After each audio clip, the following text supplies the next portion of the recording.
Oiê! Pra quem não me conhece, eu sou a Bebete e no vídeo de hoje eu tenho 30 anos. Sim, eu fiz aniversário sexta-feira passada e agora eu tenho 30 anos! E no vídeo de hoje, pra comemorar os meus, de repente, 30, não tão de repente assim, eu resolvi comprar maquiagem pra mim mesma. Ano novo, maquiagem nova. Ai, gente, tá tão quente com essa peruca que eu vou morrer.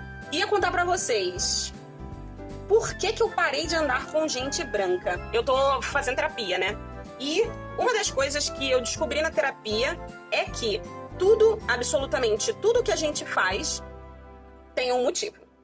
O nosso corpo, né, a gente em si, não se sente mal de bobeira, né? Tem alguma coisa ali. Vou contar pra vocês a história de uma menina. De uma menina que passou a vida inteira sem conviver com muita gente negra. Adivinha? Essa menina não era branca.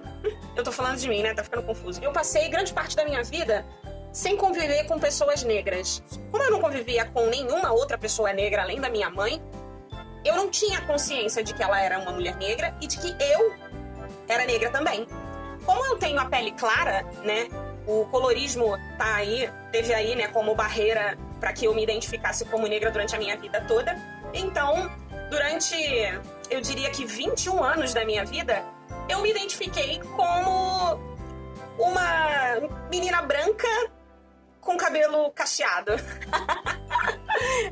Eu só tive consciência de que eu não era branca quando os meus colegas na escola, um dia, que não sei o que lá, porque a Beth é preta, né? E eu fiquei tipo... Gente, eu fiquei ofendida, acredita? Eu olhei pras pessoas e eu fiquei tipo...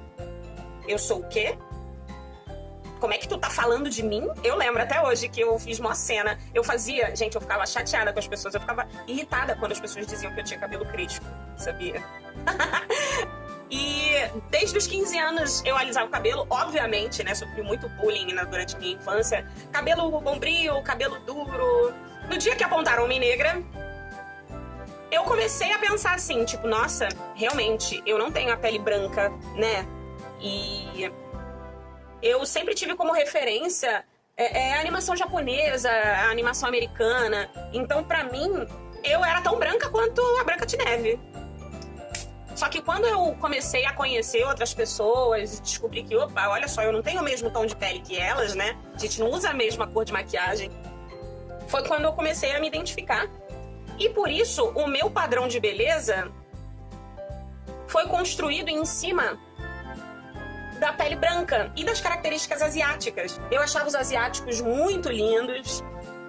E quando se tratava de pessoas negras, estranhamente, eu não achava elas tão bonitas assim. Gente, o primeiro homem negro que eu beijei na vida foi com 19, 20 anos. Sendo que eu comecei a beijar pessoas com 14. Então, assim, dos 14 aos 19, 20 anos, eu não lembro exatamente, eu tive aí 6 anos onde homens e mulheres negras não faziam parte do meu gosto pessoal pra romance. Engraçado isso, né? Com o passar do tempo, eu fui começando a tomar consciência, principalmente depois que eu entrei para a faculdade e conheci o movimento negro. Depois que eu comecei a me identificar como mulher negra, eu comecei a perceber o meu padrão de beleza eurocêntrico. E nisso que eu comecei a perceber meu padrão de beleza, eu comecei a ficar triste.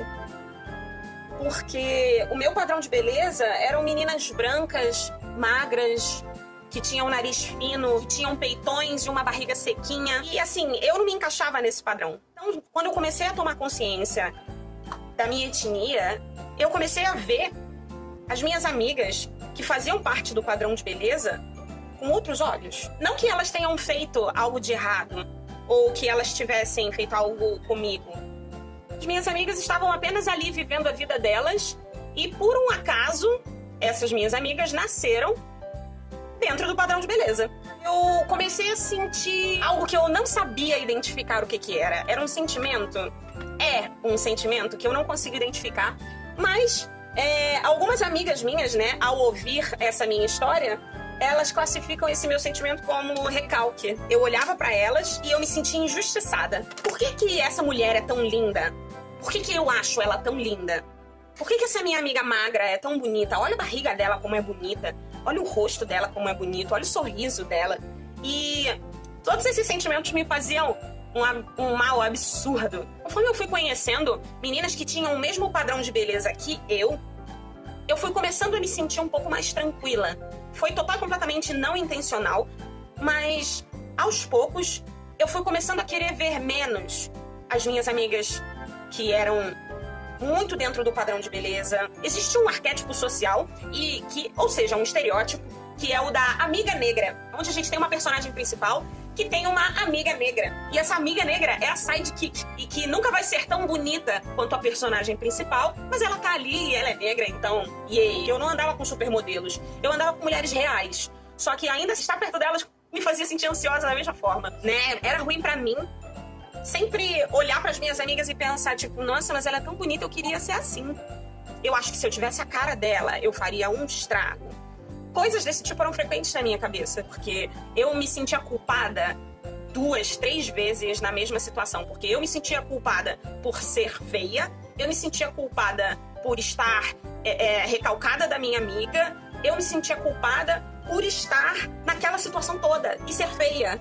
Então, hoje em dia eu vejo isso com mais clareza, como naturalmente eu fui me afastando das pessoas brancas da minha convivência, porque socialmente falando, né, a gente não conversava sobre as mesmas coisas, eles não sabiam exatamente como reagir. Eu acabava me tornando a amiga milituda. Eu odeio esse estereótipo porque em todas as situações sociais nas quais eu me encontrava, eu era a militante. Sabe por quê? Eu era a única pessoa fora do padrão. Eu era a única negra, eu era a única mulher às vezes, eu era a única bissexual. Claro que pra eles eu era milituda. Todos eles eram brancos. Eu era a única falando, gente, nossa, tem uma puta coisa de gente branca, não é mesmo? E aí todos eles brancos olhavam pra mim dizendo... E eu nem sou tão milituda assim, sabia? Fazendo essa palhaçada toda, eu queria ressaltar aqui de novo que meus amigos brancos não estavam... Meus amigos brancos, cujos quais eu não ando mais, não fizeram nada de errado, sabe? Eu só... mudei. Tadã, acabou o vídeo, imagina. Eu lembro que eu já perdi amizades por falas gordofóbicas.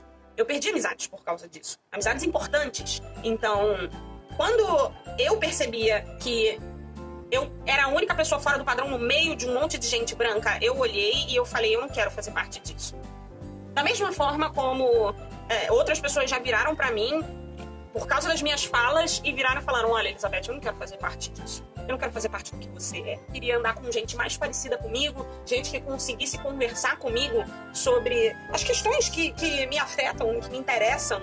Eu decidi que eu queria parar de andar com tanta gente branca assim. Fica aí a dica. Se você tá num grupo de amigos e você admira todos eles muito, nossa, você admira seus amigos, eles são tão maravilhosos, eu queria ser como eles. Agora, se você pensa assim e você não se identifica 100% com eles, mas você gostaria de ser como eles são, começa a reavaliar o que você quer ser, na verdade.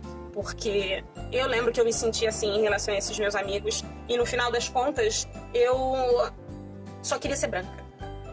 E durante anos e anos da minha vida, eu só queria ser branca. Pra mim foi um processo bem natural de parar de andar com tanta gente branca quanto eu andava antes. Antes, eu diria que 98% das pessoas na minha convivência eram brancas. Hoje em dia passou para uns 40%.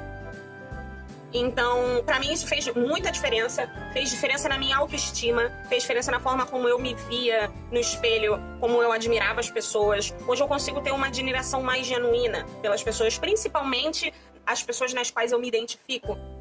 Hoje em dia eu me sinto muito mais saudável, né? As minhas amizades hoje em dia são mais saudáveis pra mim. Em momento nenhum eu fiquei chateada com esses meus ex-amigos brancos, porque não acho que eles fizeram nada de errado. No máximo, tiveram menos consciência de classe. Esse vídeo tem 2 objetivos. Um era te convidar a conviver com pessoas parecidas com você.